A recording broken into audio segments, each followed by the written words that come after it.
Hello, everybody, and welcome to the Overwatch podcast. I am Matt. I'm hosting. With me this week are two magnificent co-hosts and a special guest. Because the special guest is a guest, he gets introduced first. It's Nick. Hey, Nick. Hi, Matt. Hi, everyone. Nick apparently has some NDA stories about, the Pope and the Swiss Guard that we can't talk to about. So, Not the Pope. Not the Pope. Okay, just the Swiss Guard. Also, I should introduce Liz first. Hi, Liz is the EIC of the site and overall Grand High Poobah, and she's also running our Daggerheart game this weekend. And I just figured out it was this weekend, so sorry, Liz. Matt's playing in the Daggerheart game, so no, hey, in my defense, I had a character for you almost immediately. You did, though. I won't pretend that it's an original character, but it exists. You've also had two characters since then. Yeah, that's true. I did. So that's a thing that happened. And also Joe Perez, who basically makes sure that we actually can do the podcast every week. Hi, Joe. Hi. So just going to move straight into some of their news stories so we can talk about them. Dastardly Duos is running in World of Warcraft. I should have mentioned this is for World of Warcraft. It's going from today to, I think, that's July 15th. Yes? July 15th. So you got a month and a half. A month and a half to check it out. And this event is so weird. Has anyone else played Dastardly Duos today? I haven't played today because I haven't been home today. No, I don't even know what it is. I'm going to be 100% perfectly honest. Okay, so Vinny Sweets, who is the goblin announcer at the Cauldron of Carnage, you remember that guy. Mm-hmm. If you played the Cauldron of Carnage, you remember he's calling the fight the entire time. Well, so Vinny Sweets is putting together like arena matches along that vein, except it's you and 4 of your friends fighting robotic versions of previous WoW bosses in an arena. So you go in and you like buff yourself up with different potions and food, and you go in and you fight different bosses in several waves, while in an arena full of like cardboard palm trees and little bombs walking around and spotlights. And if you stand in the spotlights, it improves your score on the boss fight. The whole thing has a 5-minute timer, and you're kind of going for the high score. At the end of it, you get a chest with some veteran gear, and there's a weekly quest that gives you a piece of champion gear. And also there are some cosmetic rewards that you will earn playing the event week to week. It's so weird. It is very strange. But it's also, it's a little quick hit, You can go in and play it, and it doesn't take hours.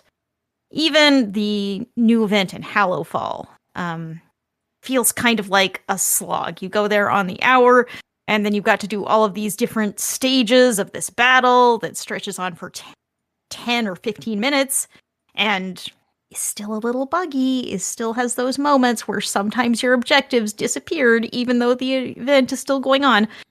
So this feels very fast, very fun. There is a timer, but you can die and it doesn't matter. You just go right back into the fight.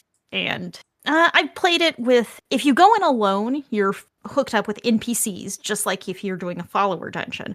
I think it'd be really interesting to go in with a full party of people because you'll be able to strategize a little more in getting your high scores. So it's kind of like taking the old, since you mentioned the Crucible of Carnage, it's basically like taking the old arena type fight thing that they used to do and then putting like 2 of them in instead of just 1 at a time. So you get kind of like the Brawlers Guild. Yeah. It kind of feels like that too. A little like that. I'm going to read these bosses out, the ones that you get to fight, because there's 10 of them total. And you fight 2 at a time in 2 and there's waves, 4. So you will be fighting 4 in the the so there's a wave of trash, and then you fight 2 bosses, and you fight 2 more bosses. So the bosses you can fight are a robot version of Glubtalk, Ben Silverlane, Hydromancer Thespia, Faux Reaper 5000, who is already a robot, so it's not a robot version, it's just another Faux Reaper basically. Broguk, Lord Walden, who I've not even thought about in a very long time, Watchkeeper Garglemar, a Mechaneer Steamrigger, Chrono Lord Epic, so you get a robot Infinite Dragon showing up, and Rattlegore, who is just a lot of bones. And yeah, a robot bone thing. That's weird. But yeah, so you fight the wave of trash up front, then you get your first boss duo, then you get your second boss duo, then you're done. And this takes 5 minutes total. So either you time out or you kill him. Basically, you win or you don't. And you can go outside the timer, but you don't get any. I think it just docks your score a lot if you don't make that 5-minute timer. I've tried the event a couple of times. I have not made the timer going in alone and not knowing what I'm doing and stumbling around. There are also buff items you can pick up during the fight. There are also items that will debuff you, like you can eat food in advance, and some of the food helps you, and some of the food hurts you and gives you a debuff.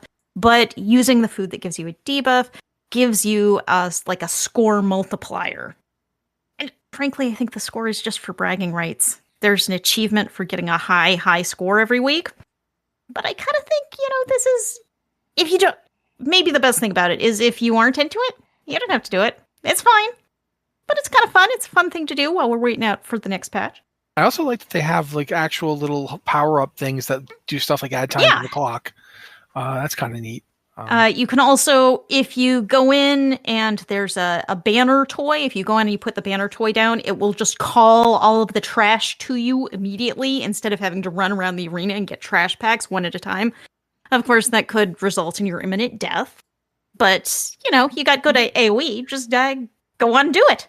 Yeah, they've definitely, save you some time.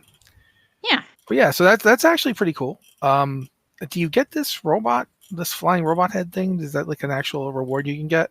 The rewards are not quite that exciting, but if you go through it to week 5, you get the Tort mount, which is kind of an angry turtle with spikes on it. I can't explain this. But everyone wants... Yeah, it's an evil tortoise. Maybe. Yeah, it is. It is a little Bowser. It has a red shell with black spikes. Yeah, I mean, looking at the model of it, you could very well confuse it with a Koopa. Yeah. And there's the spicy, the mean ball. I think it's a spicy mean ball. It's a rolling ball pet because yeah. Like I said, it's a deeply strange event. This is rewards Nintendo are also stuff. Pretty strange. That's a chomp chain. Yeah, I'm looking at this and realizing this as Liz is talking. I'm like, wait a minute. We've got a chomp, and we've got an evil turtle mount. That's basically a Koopa. Yeah, this is somehow related to Mario in some way I don't understand. And there are some cosmetic armors. There are recolored shoulders of some of the goblin-style armors that you can pick up. So there are some cosmetics, but it's not like an overwhelming amount of cosmetics. It's not something you have to grind out week to week. But if you have fun with it, yeah, sure, go for the high score. I think it's a good idea to have something where you can just go in. You could do it more if you wanted to, but if you don't want to, you can just go in and get it in and out and be done with it. I think that's actually a good move.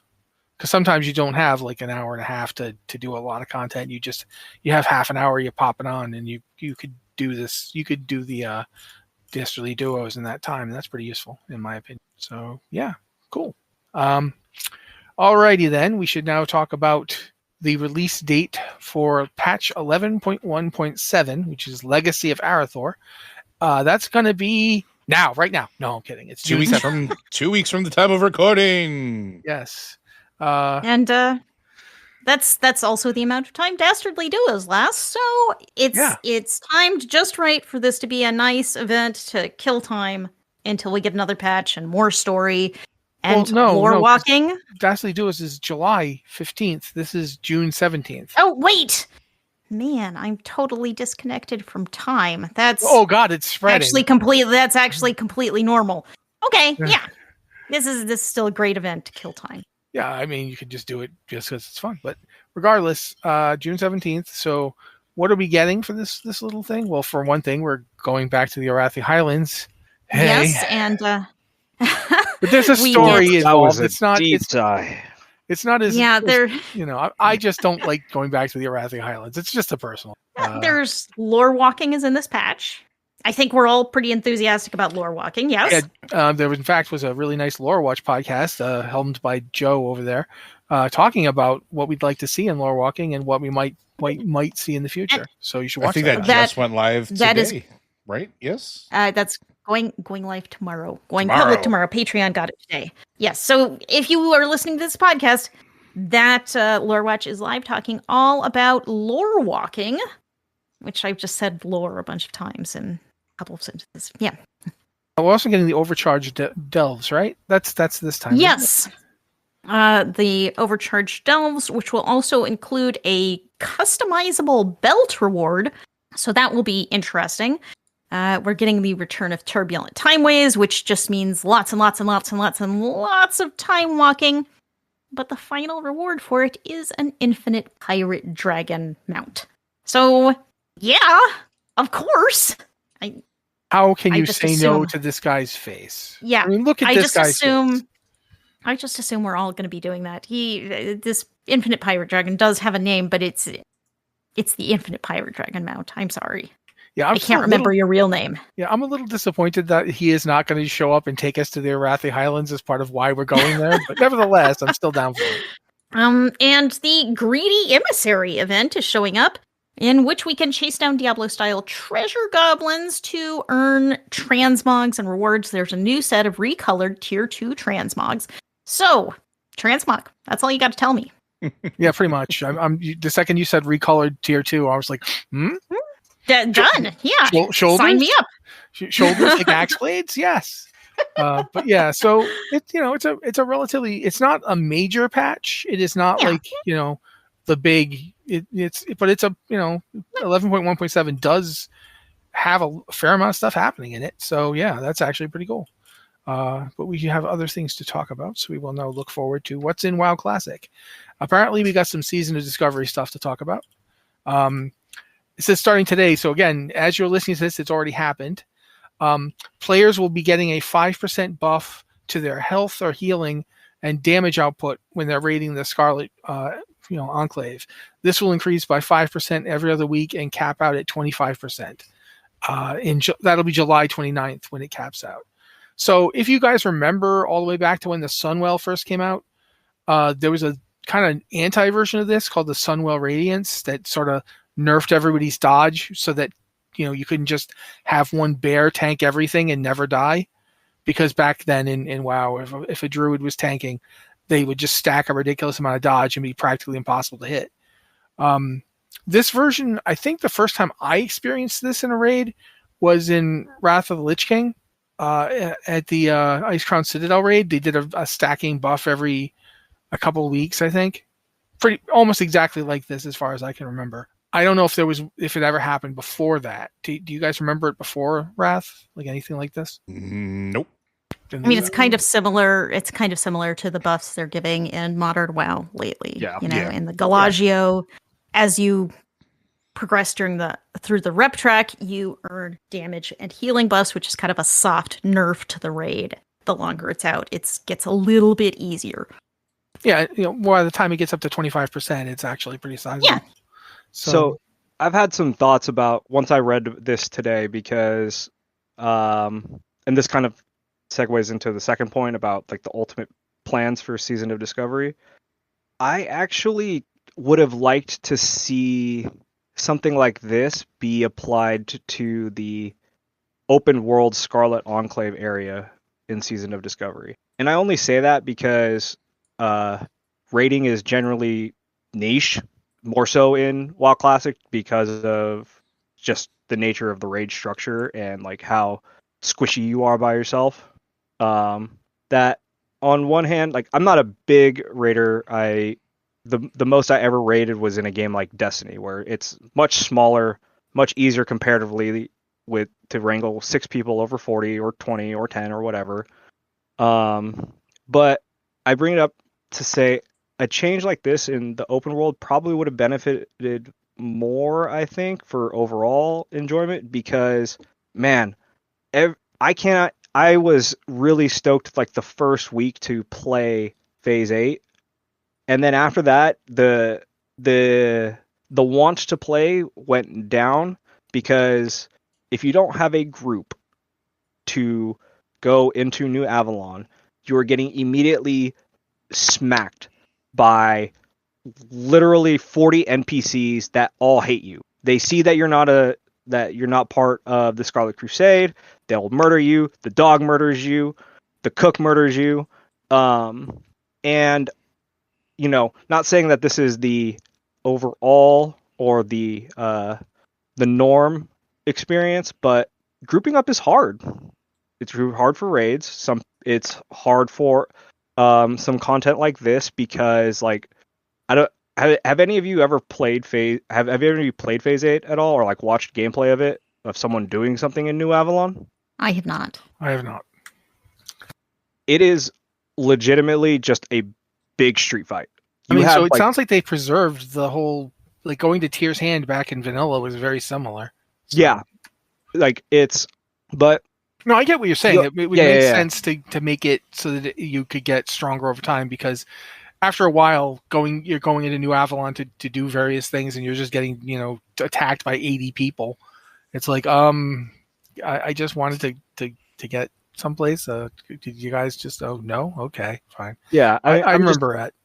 I would have just liked to see a little bit more incentive or honestly, it's just kind of fun to power creep and obliterate everything. And obviously that's not the name of the game in WoW Classic, but with where Season of Discovery is ending or going, I kind of just I don't know. I would have liked to see hey, here's some fun. Go crazy with it. The groups don't have to be super competitive. You have more incentive now to group up or be more willing to let people into a group because the main thing you go into New Avalon for is to farm the elite enemies. They drop the new materials to make the Scarlet Crusade disguises. It's drop rates are low. It's very competitive. This, that, and the other. I don't know. That's just how I'm glad that the Raiders are getting their incentive to play a little bit more. I just would have liked to see it for the open world. Yeah, fair point. But let's now talk about the thing you're alluding to, then that they don't currently know. As of right now, they have no plans to allow you to transfer out of a Season of Discovery to Realm. And they also have no plans to shut down Season of Discovery, which I think is interesting. I think they're going to just keep running it at Phase 8, or are they going to restart some servers? I don't know where they're going to go ultimately.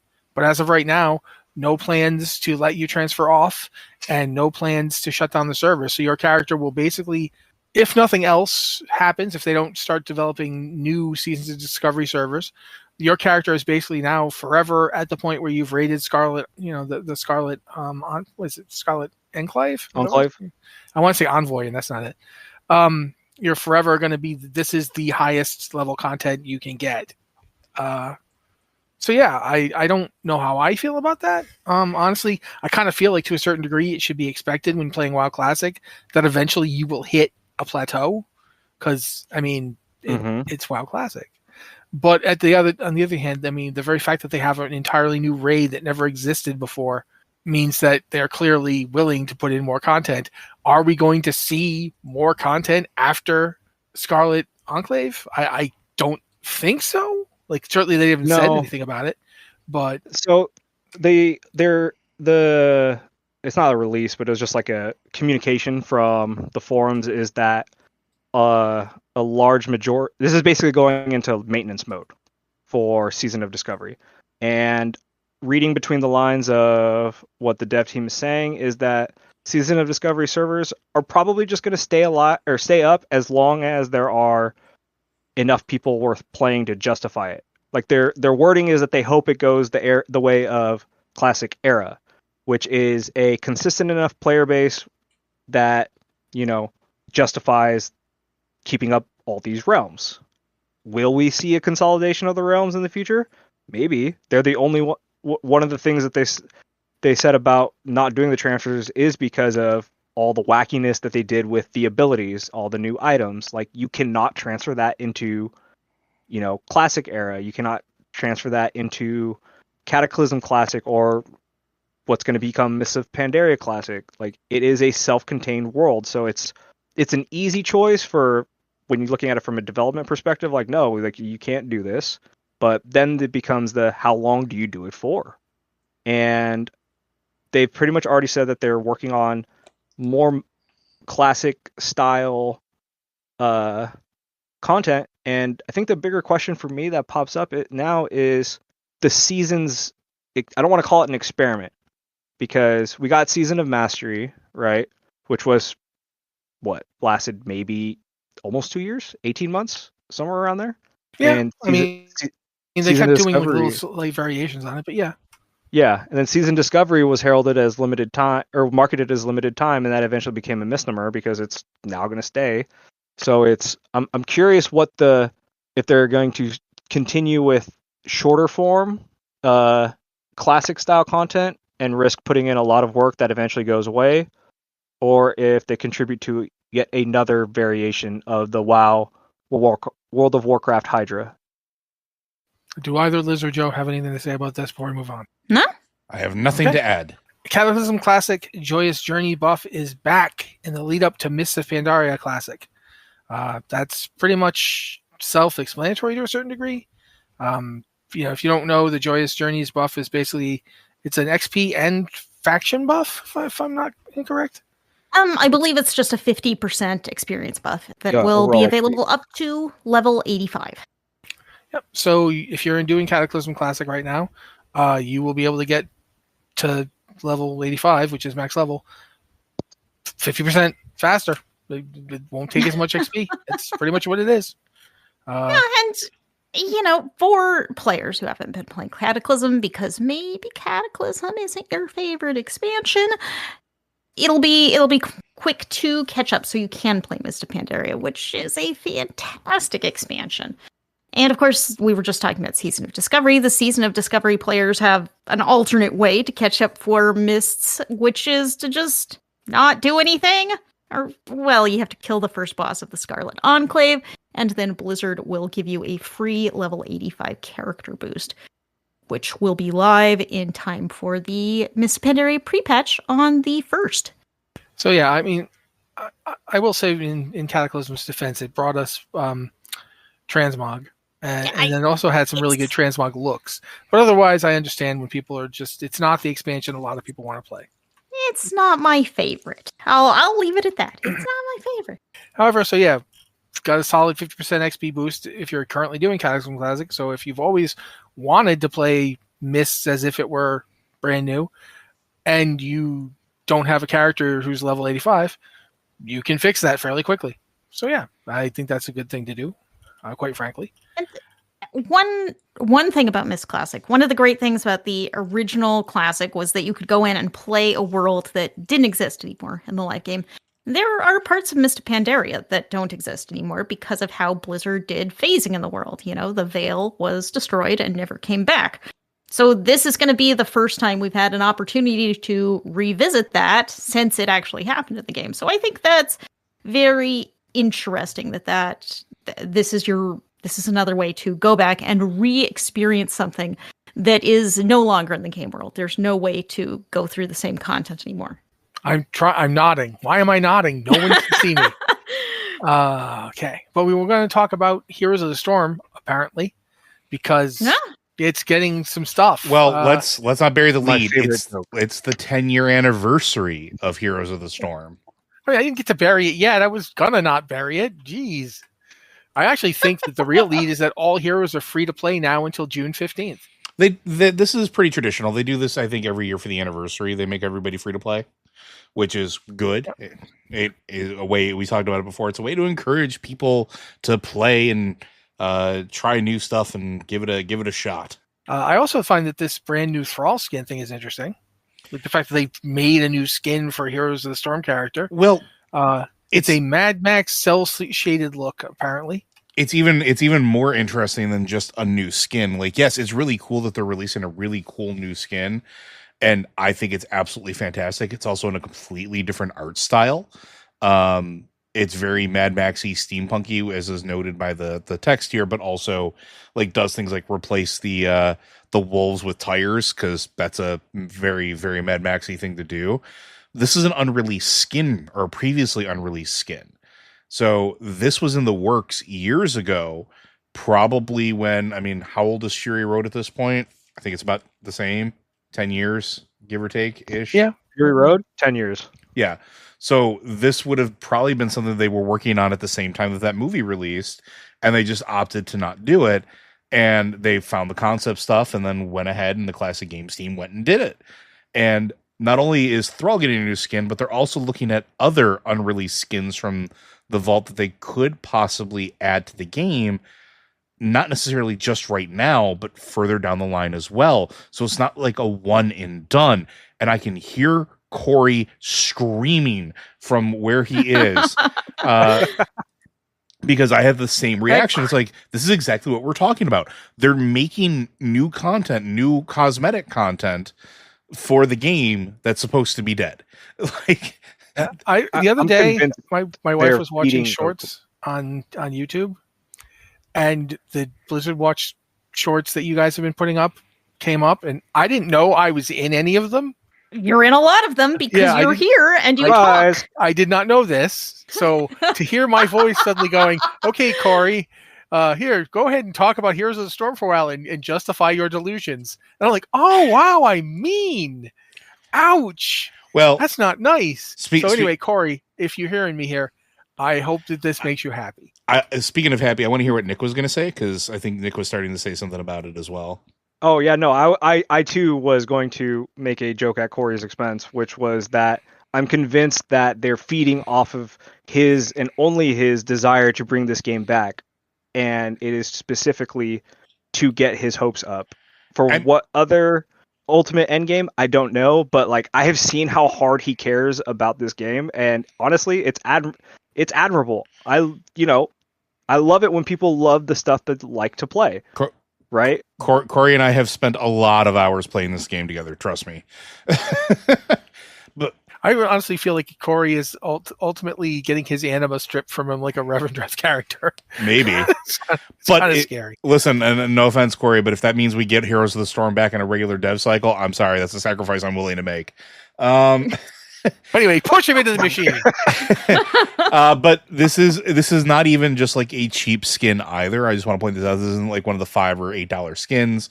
It's an 18 Canadian dollars or 1,500 gems worth of currency to get. So that's like 15-ish, 14-ish dollars American, something like that. But it's really cool. And honestly, I think it's really neat that we're starting to see this. And there's a note here that I think is absolutely accurate. This is the first time that we have actually heard the Classics game team is working on Heroes. And so Corey's not just in Hopium land. Like, little stuff like this is just further proving that there's something there, that they're taking a look at it, and maybe they're realizing that they had something that people wanted, and they're going to go ahead and do the thing. I'm also on Team Corey here with my Hopium high, hoping that we get constant or regular dev cycle for Heroes of the Storm again, and it comes off the maintenance mode list. And if it's just the classic game that gets constant classic game updates, new heroes maybe might be next or something like that. Maybe, hopefully, I want it. Give it to me, Blizzard, please. I'll give you $1. I'll give you $20. As quite a few people, including you, have pointed out, there have been multiple game releases since the last time we got any significant Heroes development, including Diablo 4. Mm-hmm. It's like the fact that there isn't a playable Lilith character in Heroes of the Storm it's an outrage, is what it is. I mean, that there's a character who's made to just make people unhappy in a MOBA style game. Like, my word. You put Lorath in there. Lorath could be a playable character. Yeah. I feel like his real power is the ability to make you feel sad for his life choices. Lorath Queen, not a good decision maker. But I mean, there's a lot of games and a lot of content that's released since we've had new heroes, and there's plenty of opportunity to add those types of things back in. There's a plethora of characters. There's a plethora of classes, because that's the other thing. Don't forget, like, while we had classic heroes that were representations of classes inside of Heroes of the Storm, like you had the Demon Hunter, you had Joanna, as the Crusader, you had, I think, Cassiopeia was her name, as the Valkyrie. not Valkyrie. Amazon. Yeah, she's an Amazon, but she was. I think they referred to her as like a Valkyrie style play because she was like very much a sword and board. Like you could put Xalatath in there. You could put the updated. You could update Gazlo for it. You could put Gallywix in there. Cassia, thank you, Red. You have so many opportunities of games that have just released since then. You could put the new class, the Spirit. Why can't I remember the name of it? Spiritborn. Spiritborn would be a perfect class to add in here. And for those of you that play League of Legends, you could very much clearly make it something like their equivalent of the Nidalee, where like you have different aspects that you activate and it gives you different sets of powers available at the time, and that's the whole shtick. Like they have so many things that they could add that would make the game so much fun, and we see that they're constantly balancing this game still. So yeah, I mean, let's just call it what it is. Please start developing the game again, Blizzard. You very clearly want to, and we very clearly want it. A lot of us do. Help me help you. You make it, I give you money. That's how this works. Yeah, I can't really argue against that. Liz? No, I have nothing to add. Okay. Then we're going to start talking about Hearthstone. So we're going to be leaning heavy on you now. The 29th expansion, which is for constructed gameplay, Lost City of Ungoro, which is releasing like in 5 days on June 8th. Yeah, it's right around the corner. So yes, this is a big new expansion that has.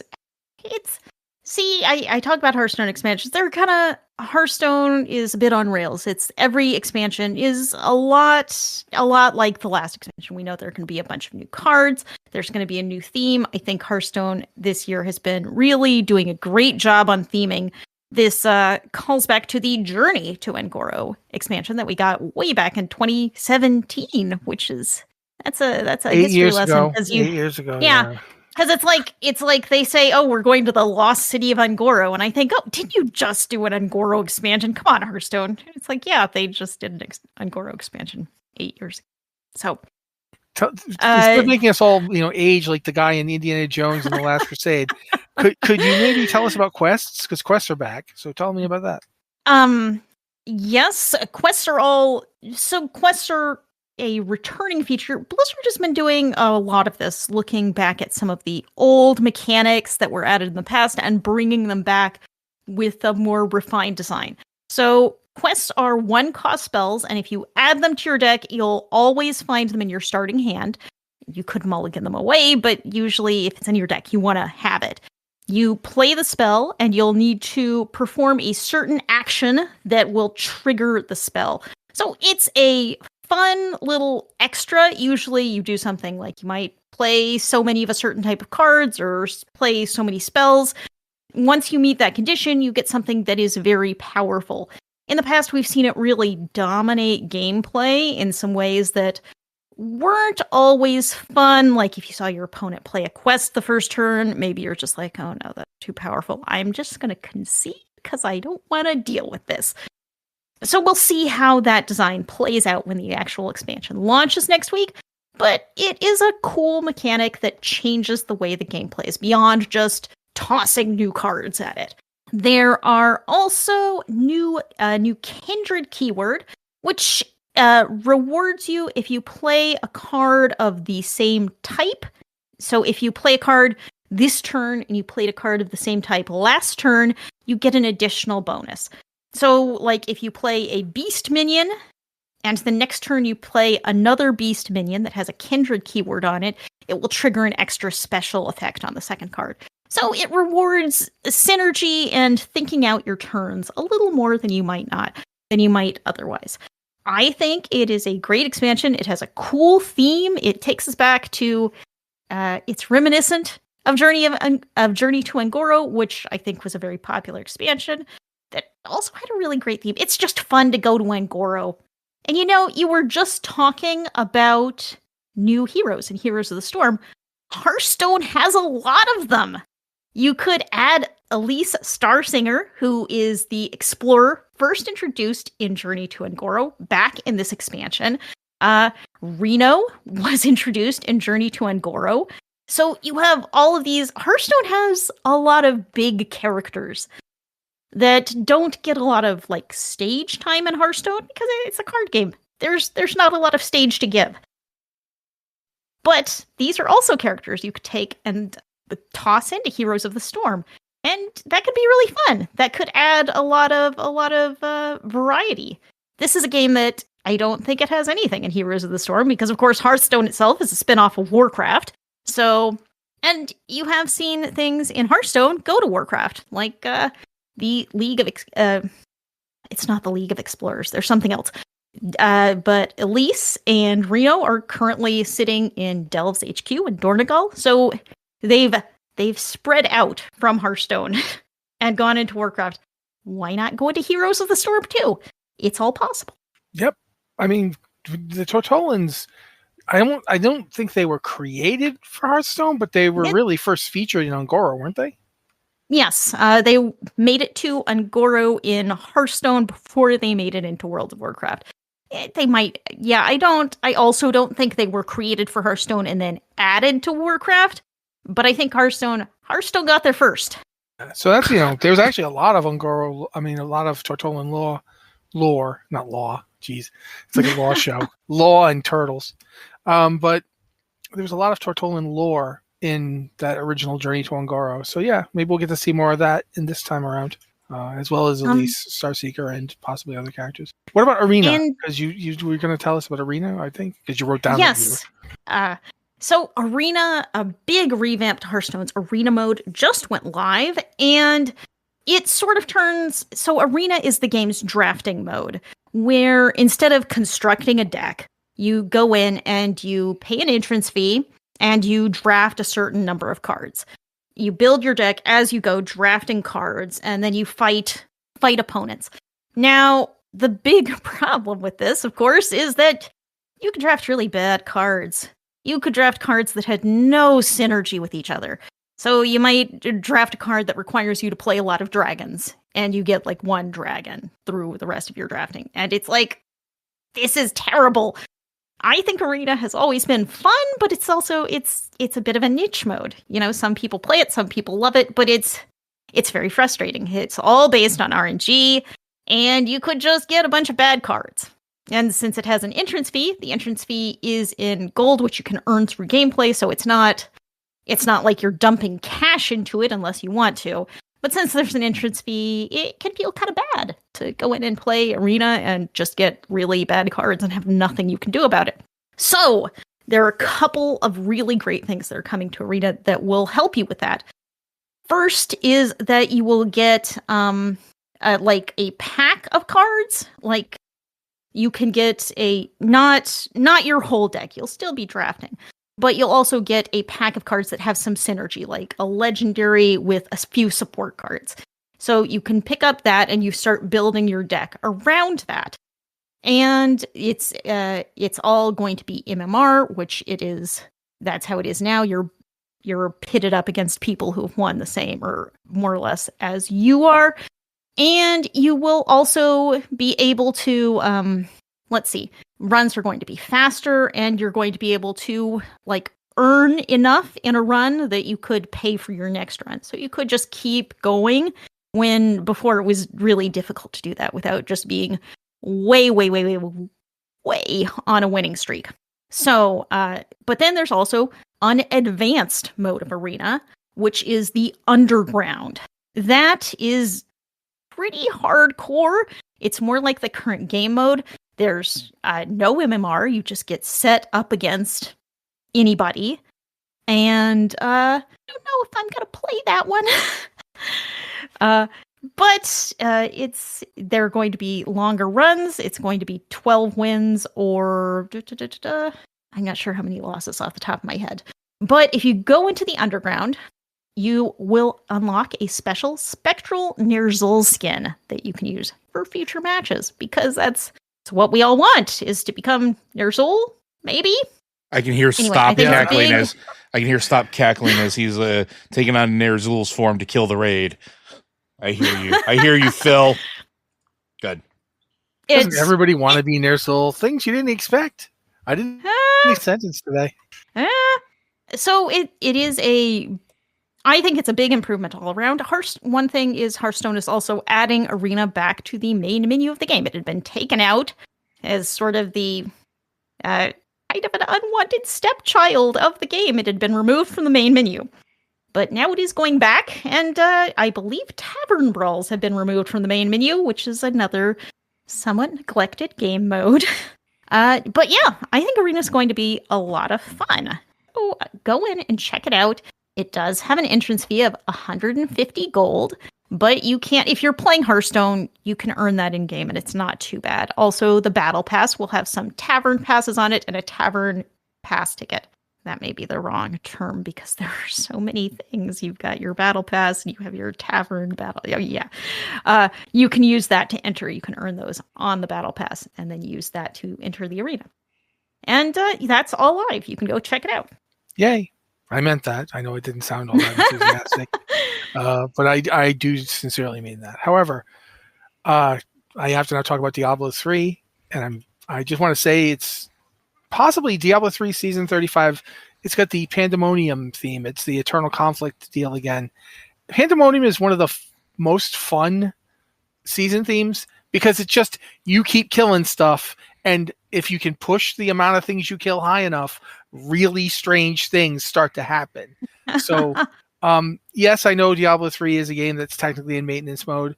Yes, I'm aware of this, but nevertheless, I just want to read this to you real fast, guys. 15 kills, exploding chickens, seek and destroy.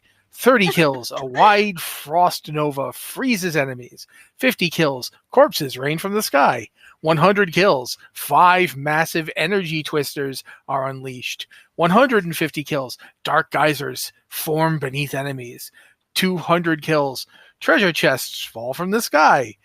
300 kills, a ring of fire engulfs everything. Johnny Cash then begins singing. 400 kills, meteors hail from above. 500 kills, angels descend upon the battlefield to fight for your cause. 1,000 kills, a lot of question marks. I don't remember what happens at 1,000 kills. I'm sure it's great. But this was one of those season themes that it really felt like they were either completely playing it straight or they were trolling us. And I don't know which. I read this too fast, and at 300 kills, I thought it said a ring of fire seagulls. Oh, that would be great. And I was like, a flock of fire seagulls. I was like, oh, this is a game I should play. Sad that they're not seagulls now, but they're not, unfortunately. But still, season 35, you get a weird little cat. I'm not sure what that deal is. It's some kind of horrible cat that you can get. Congratulations, you've taken a perfectly good cat and you've given it anxiety.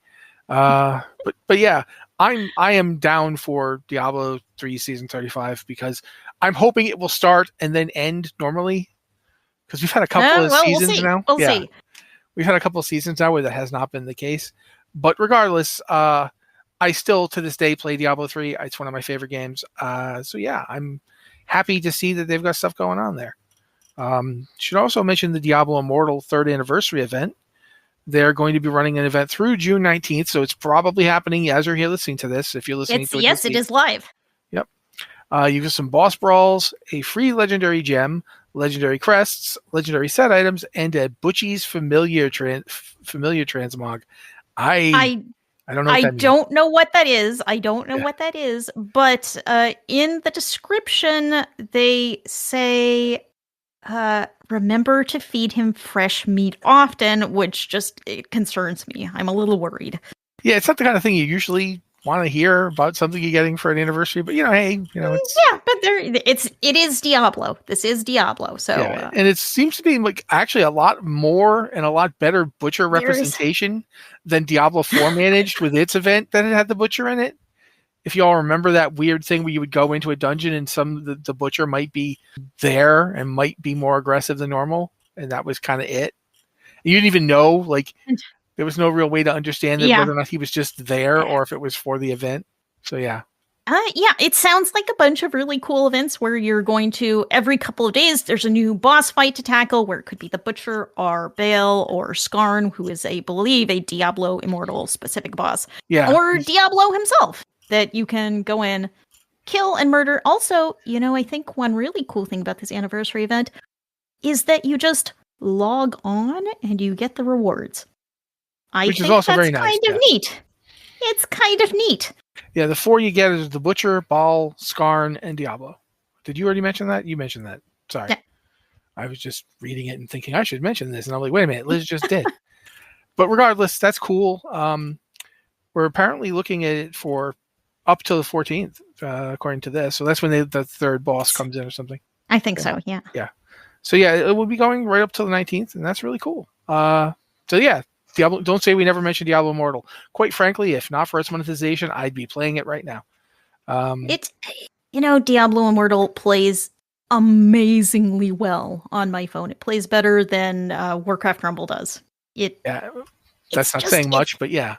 It's weird that Warcraft Rumble is it's a simpler game. You're using these cartoonish minis to fight on a battle map, but Diablo Immortal really feels like Diablo 3 on your phone or tablet, and it plays really smoothly and really well. I hesitate to say this because I think Joe will probably rip my head off if I'm wrong. But I feel like NetEase knows how to optimize mobile games a lot better than Blizzard does. Why would I rip your head off? That's accurate. Okay, cool. I sometimes I'm talking out of my butt here when I say things about the industry because I don't know anything about NetEase exists and they make a lot of mobile games. That's really it though. Like they make a lot of mobile games and they're really good at optimizing for current generation hardware. So anything in the last few years is probably going to run whatever games they're working on pretty okay. So that's not too. No, you are absolutely correct that it is not a surprise. Yeah. Whereas Warcraft Rumble is an entirely in-house Blizzard production, and this isn't me saying that they're not good at their jobs or don't know what they're doing, but this is a new space for them. So I'm not necessarily surprised that Warcraft Rumble is having more trouble. I do think it's regrettable because it's a game where, getting people to play it is what you need to keep it going. So the fact that it doesn't necessarily play as well. I have a phone that's a few years old, and Warcraft Rumble is just really sluggish. Like by the time the load time finishes, I've lost interest. So that's maybe works better on newer devices. And of course, Warcraft Rumble does have a PC client now. It may still be in beta, but it is there. Yeah, I think it's interesting that Blizzard is doing that again. I find myself wondering if they're going to just start aiming for releasing everything both on mobile devices and live, or at least as many things as they can get away with. And it's odd that this is how Blizzard is coming back to Mac in most ways, because now they're making iOS things. Well, yeah, but Diablo Immortal's on iOS, but not on Mac. Yeah. And Warcraft Rumble is on iOS, but not on Mac. It's a PC client only. Yeah. Anyway, Reef mentioned Cyberpunk is coming out on Mac devices. Anyway, Diablo 4 is having its second anniversary, I think nowish, right? Yeah, it's right now. Yeah, it's live now. I wanted to mention this another new reliquary. Hey, yeah, I already don't understand what these things do. The good thing is the Return of Mother's Blessing, which is plus 35% XP and 50% gold. And there's also extra caches for your Tree of Whisper turn-ins, right? Yeah, that's what you wrote. Okay. Yeah. So that's cool. What's the new reliquary? It's an anniversary rewards reliquary, and it does feature it features, I believe, I'm not sure if it's a new mount or new mount armor, a bunch of things that are red and gold, and they look cool. I wish that I could get them without actually having to go through a reliquary, but that's just me. That's just me. It's not just you. It's not just you. But yeah, that's all you've got. You've got Mother's Blessing for 2 weeks, which is actually usually Mother's Blessing is around for a week, and it's kind of a blink and you'll miss it event. This is around for a little over 2 weeks. It wraps up on June 17th. So yeah, that's cool. I'm happy for the anniversary getting celebrated. I honestly cannot tell. I'm looking at it says Mount Trophy, the Burning Dawn banner Mount Trophy. I'm not seeing anything else about. There's a Sunflame Lantern Mount Trophy as well. It's not saying the mount is available. No, it's Mount So Armor. It may just be, yeah. Yeah. So the Burning Dawn Mount Armor after you collect all the items from the reliquary. Yeah. So it's pretty much reliquaries. any horse that you've got that can take armor, you can stick this on it. It is a cool looking armor. It's red and gold with white draping on it. It's honestly cool. Yeah, it's cool, very, but it's very blood elfy. It's a little blood elfy. Yeah. It's just you have to go and you have to play the game and work your way through this particular reliquary in order to unlock the anniversary rewards. And you might have noticed I was contrasting that a little bit with Diablo Immortal, which does just have login rewards. Kind of nice. It's kind of nice to, hey, we're celebrating, have some stuff. But it's, hey, we're celebrating and play the game a whole bunch to get some stuff. Yeah, it is something that, is a little weird. See, Overwatch 2 has their Pride Celebration event returning, which is good. Yeah. Log in from May 30th to June 30th. So going on right now, you can get the Soldier 76 Resilient Pride skin and a Pride-themed smoke bomb emote. That's the smoke bomb emote's throwing me. I was not expecting that. Midtown map is redecorated as a Pride Parade for the celebration. Will be available when it's random draw in other mode and will be on its own option in the arcade. And new Soldier 76 centric short story, Futures Past. So, yeah, that's all happening. New event live now, running through the end of the month. So yeah, Pride's good. We are happy to see that. Now we come to the part where I turn to Liz and get her to do her site news before we talk about the last stuff that we might be talking about, which is other games. I think we're going to talk about Summer Game Fest at least. So go ahead, Liz. Blizzard Watch is made possible by listeners like you. You make all of our podcasts and the site possible. I want to give a big thank you to our new supporter, Nick, who I do not think is the same Nick who is joining us on this podcast. But no. A different Nick joined our Patreon at $5 a month. Thank you so much, Nick. If anyone else is out there thinking about supporting us, $5 a month gives you early access to these podcasts ad-free. And also, you can read the site ad-free, which is pretty nice. I mean, ads do support the site, but they're kind of a necessary evil out there. So if you support us at $5 a month, you get ads-free everything. And if you support us at $3 a month, you get ads-free access to all of these podcasts. So if you enjoy the podcast, that's a way to help us out and support us. You can subscribe on patreon.com/BlizzardWatch and check out the website at blizzardwatch.com. If you can't support us financially, I totally understand. You listening, reading, sharing, liking any of our stuff really helps. You can also subscribe to our other podcast, Tavern Watch, about tabletop gaming, and Lore Watch. We got a lot of exciting stuff coming up for Tavern Watch. So if you're interested in tabletop gaming news and live plays, that's where you want to go. If you want to follow us on social media, we are Blizzard Watch on Instagram, Threads, Twitter, Facebook, and Mastodon at gamepad.club. And we are blizzardwatch.com on Bluesky and Blizzard Watch podcasts on YouTube. Earlier tonight, Matt mentioned our podcast clips, which I make them. No one else knows what they are until I publish them. So you'll find those on YouTube, Twitter, and Bluesky and Instagram. If you are interested in little previews of the show. There's one where Joe talks about something for it's just, I can't remember what it was he was talking about. Just the raw energy of his denunciation was just like, wow, okay, I want to hear this podcast. Wait, I'm on this podcast. I try to find moments of energy and enthusiasm or just humor. So I don't know what I'm going to get out of this podcast. I'm going to find out later. You can also help out the podcast. We have a survey going on. If you give us your feedback, it'll help us improve the podcast. And it's also some information for advertisers and sponsors to attract them to the podcast and just help us out. So if you have time, go to bit.ly/Blizzard Watch podcast, all one word, -survey. And it will also be linked in the podcast description below.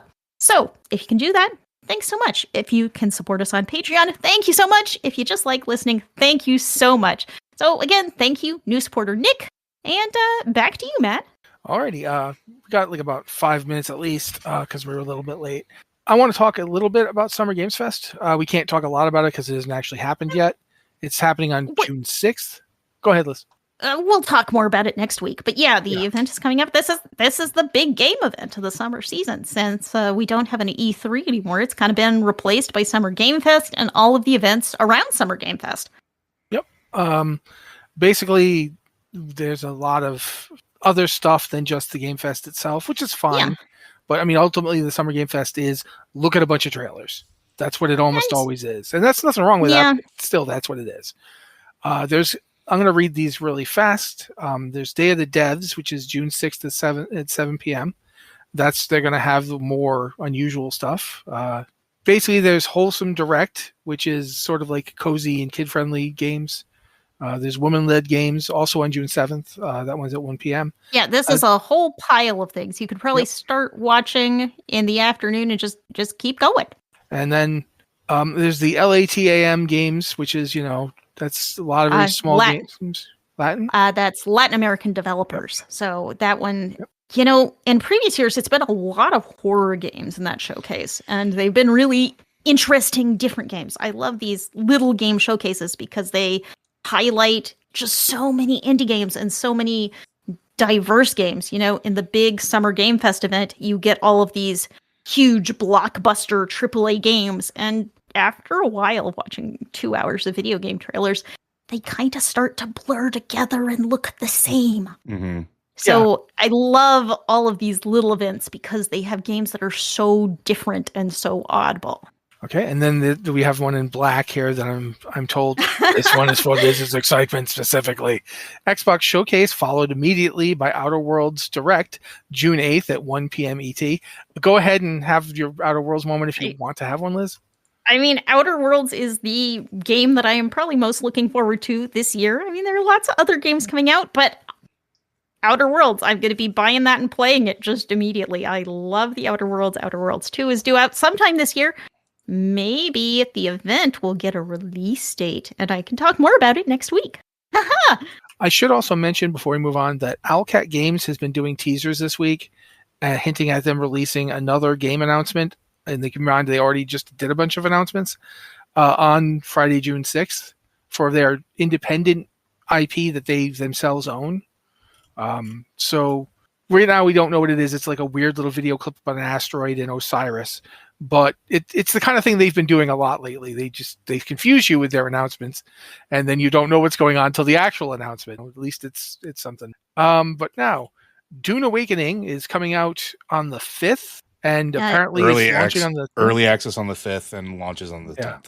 Which is interesting because if you watch their videos about, how the game's going to roll after launch, they say it's not launching in early access. And then they do an early access thing immediately after. I mean, it's a head start. Yeah, it's not like it's not like it's in Steam early access. It's just some players who I assume pay for the, extra edition will get a little bit of early access. We'll get a head start on playing the game.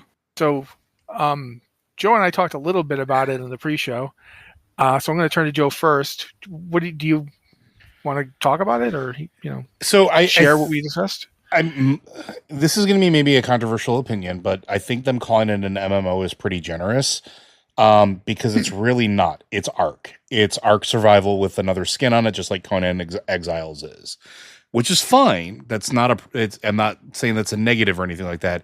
It's just the truth of it. You do play with multiple people, but it's also launching with private servers the same way that Ark does and Conan does. And it's a survival multiplayer building game where you are going to be building bases and working on survival and it's done with the Dune IP. It's essentially the same blueprint that Funcom goes to with these type of games, with just that specific skin on it. And again, not saying it's a bad thing. It's just, it is what it is. It looks pretty much like you would expect a Dune game to. And I don't really know what else to say about it besides that. Like, it looks pretty. It looks very updated and modern and sleek. It looks very Doom, like it's supposed to be, but yeah, it's interesting. There's a lot more sci-fi elements to it, obviously. There's a little more emphasis on skills and schools of combat. So things like being a swords master is a thing that you can focus on, but it's very similar, or at least the way it reads to me and what they've shown and what they've done online is very similar to how you distinguish yourself in like Conan Exiles and how you specialize your character.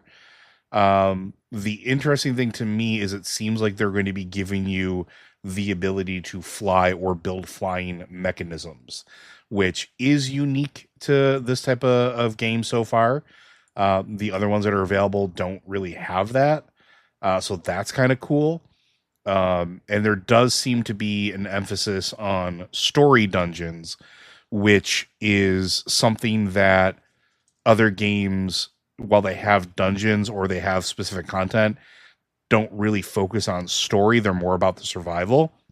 So in that aspect, they are leaning a little bit more into sort of like the story of Dune and what's happening here.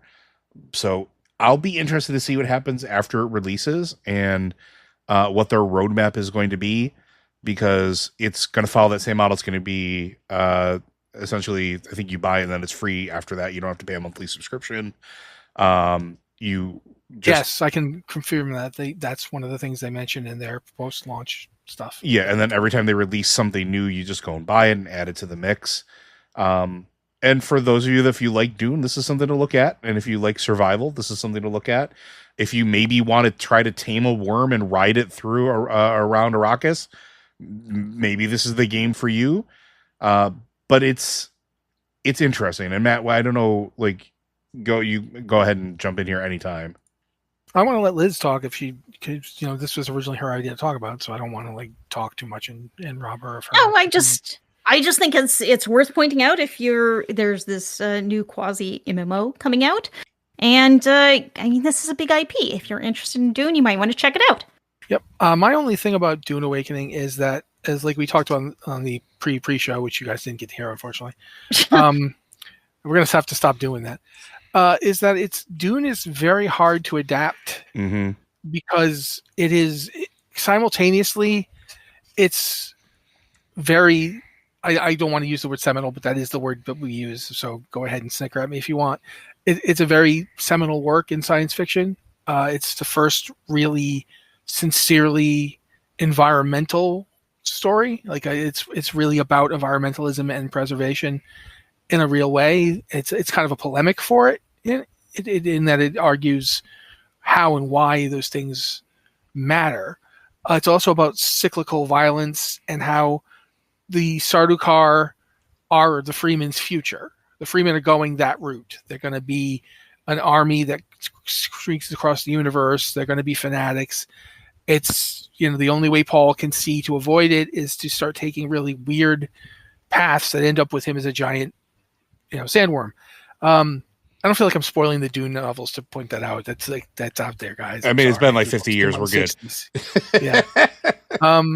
But because Dune is so influential, a lot of the stuff you're going to see in this game is stuff you've already seen in other games and other movies and other novels because they've been influenced by Dune.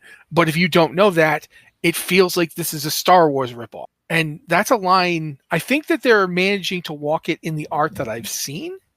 Like I was watching the video of, gameplay, and, it's got its own feel. It's a lot more like the more recent movies in terms of its look. But there is still that danger that you are basically, people are going to look at this and think it's Tatooine. And that's not their fault, but it is something that you have to work on. You have to make sure that your adaptation tries to convey some of the actual meaning and story of Dune. I don't know how well they're going to pull that off. Quite frankly, a survival sim type game doesn't necessarily lend itself to an examination of bad social and inherited cycles of behavior and how the only way to overcome them is to completely abandon them. That's not a theme I think we're going to get in a survival game. So, but at the same time, I am interested to see, even if it isn't an MMO, and I think it's fair to say it isn't really. It's almost less of an MMO than Diablo 4, and that's kind of weird to say, but it's still kind of true. Diablo 4 is is an MMO. Yeah, it just doesn't want to admit it. Very well. Yeah. Yeah, and it definitely doesn't want to admit it, but it is. Yeah, like we had Diablo Immortal, which is straight up admitting it, and it's pretty Yeah. good, except for the whole, it's microtransactions thing. It's And- late game monetization, Yeah. not great. Diablo 4 doesn't want to admit it, and as a result, it's like MMO light, but I still feel like it's more of an MMO than this is going to be. This is kind of reminding me of Metal Gear Survive, quite frankly, which I don't know if any of you guys played that one. I had the misfortune of playing it, and it was a travesty that really just shouldn't have had the word Metal Gear put anywhere near it. Like that, this isn't a Metal Gear game. This isn't nearly as insane as a Metal Gear game. Hideo Kojima isn't making weird cameos in this. So yeah, I don't know how I'm going to feel about this game, but I do think if for nothing else, it's good to see something different in the survival genre. Unfortunately, this isn't really all that different. It's different because it's Dune, but it's not different because it is basically Ark. And if you've played Ark, I mean, there's dinosaurs in Ark. I couldn't not play it. They put dinosaurs in a game. I'm going to at least play it once. Yeah, and I mean, don't get me wrong. I've enjoyed games like Ark, and I've enjoyed games like Pal World and stuff like that fall into the genre. So yeah, so we'll see what happens. But I do want to move on to Dispatch really fast before we get going, because Joe wanted to talk about it, and also because it's amazing. Like, so go ahead, talk about Dispatch. Yeah, I just wanted to cover this real quick because we talked about it with Phil when we did the Tavern Watch, and we talked about it after we were done playing Masks. But if you liked the old Telltale games like Walking Dead, Wolf Among Us, and Tales from the Borderlands specifically, Ad Hoc Games is made out of people that worked on those projects, and we are getting what is literally the first Telltale game that we have had in so long. And it is a superhero game called Dispatch, where you are playing as a hero who has lost their mech suit. They're basically an Iron Man style character.